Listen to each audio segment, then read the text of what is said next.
याच्याबद्दल आपली भूमिका मांडलेली नाही किंवा मांडायला तयार नाही किंवा या निवडणुकीमध्ये असं मला दिसतंय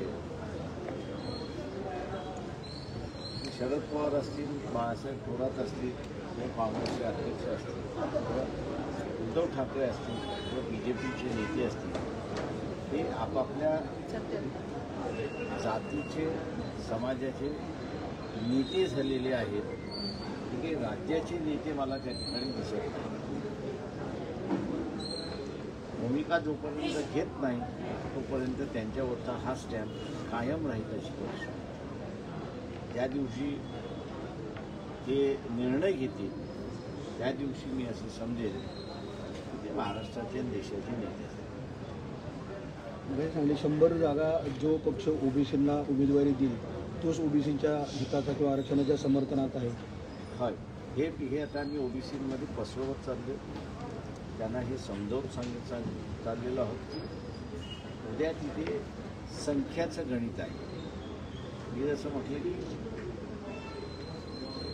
जनगणना करायची आहे आणि जनगणनेचे आकडे नसल्यामुळे असताना उद्या त्या विधानसभेमध्ये ठराव आला की जनगणना करायची पण तोपर्यंत ओबीसीचं आरक्षण थांबवायचं असा ठराव आला तर विरोध करायला कोण नाही कोणतरी त्या ठिकाणी पाहिजे आणि ते विरोध जर नसेल तर तो ठराव मंजूर होतो. आणि म्हणून आम्ही म्हणालो 100 आमदार ओबीसीचे त्या विधानसभेमध्ये असतील.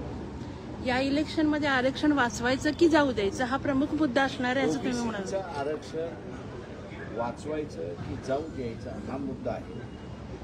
तो समजा ओबीसीचं आरक्षण गेलं असं धरून चाला तर पुढच्या 5 वर्षामध्ये SC आणि STचं सुद्धा आरक्षण जाईल अशी परिस्थिती.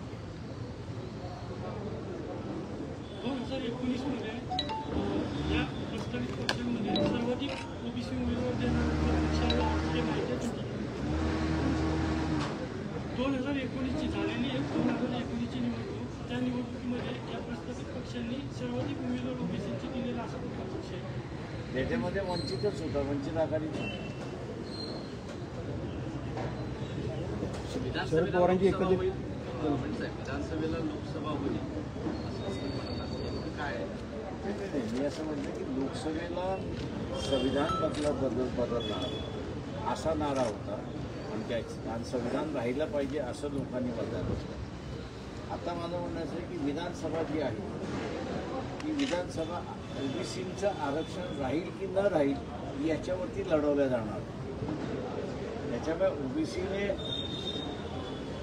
आपलं आरक्षण राहिलं पाहिजे असं जर मतदान केलं तर निकाल आश्चर्यकारक राहतील एवढंच मी आपल्याला फक्त त्या ठिकाणी सांगतो. मराठ्यांचं जे आरक्षण आहे हे घटनेच्या चौकटीमध्ये बसत नाही हे मनोज जरांगेला कोणी समजावून सांगत नाही असं तुम्ही म्हणाला होता. हो, मग त्याच्यामुळे त्यांना वेगळी मागणी कशी मागायची याचंही त्यांना शिकवलं पाहिजे असं मला वाटतं.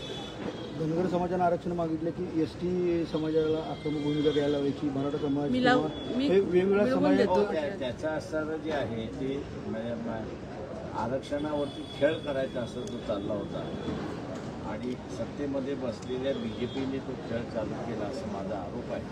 तो आता त्याच्या अंगलट आला. स्थानिक प्रश्न घेतलाय.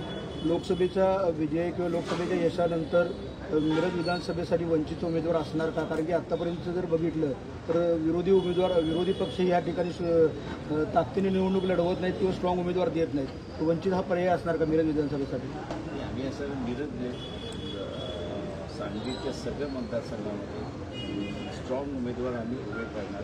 मिरज सकट येऊ शकतो. सर आणखी एक छोटासा प्रश्न की ओबीसीना भाजप कसं हे करतं की हिंदू धर्माचा बागुलबुवा उभं करतं, हिंदू खत्रे में हे सांगतं आणि अशा वेळेला ओबीसी एक गठ्ठा मतदान भाजपला होतं. हे टाळायचं असेल तर पुढे काय स्ट्रॅटेजी ठेवावी लागेल असं तुम्हाला वाटतं? आता असणारं जे आहे ते तुम्ही ओबीसीना कार्यकर्त्यांनाच आम्ही असणारं विचारायला सांगितलं. ओबीसीच्याच कार्यकर्त्यांना आम्ही विचारायला सांगितलं की तुमच्या घरातला जो देवारा आहे तो तुम्ही काढणार का? जे वाडवडिलांचा असताना मानलेला धर्म आहे हा तुम्ही असताना सोडणार का? या दोन्ही गोष्टी जर होणार नसेल तर धर्मावरती कुठलाही खरा नाही.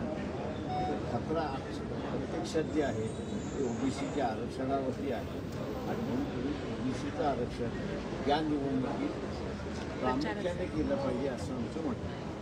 ठीक ओबीसी आहे. आरक्षण प्रश्नी काही नेते बेरकी भूमिका घेत आहेत, काही कार्यकर्त्यांची भूमिका आहे.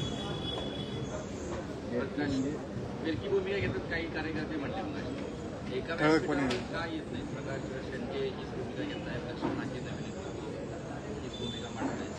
तुमच्या पाठीमागे ही भूमिका एकत्रित का मांडत नाही सर? असे ते त्यांच्या त्यांच्या पक्षामध्ये आहे किंवा त्यांच्या पक्षामध्ये त्यांनी किती आम्ही म्हणतो तुम्ही तुमच्या पक्षामध्ये देता. म्हणूनच मी म्हणालो की त्यांनी त्यांच्या पक्षामध्ये किमान 100 ओबीसीना उमेदवारी मिळेल हे त्यांनी पाहावं.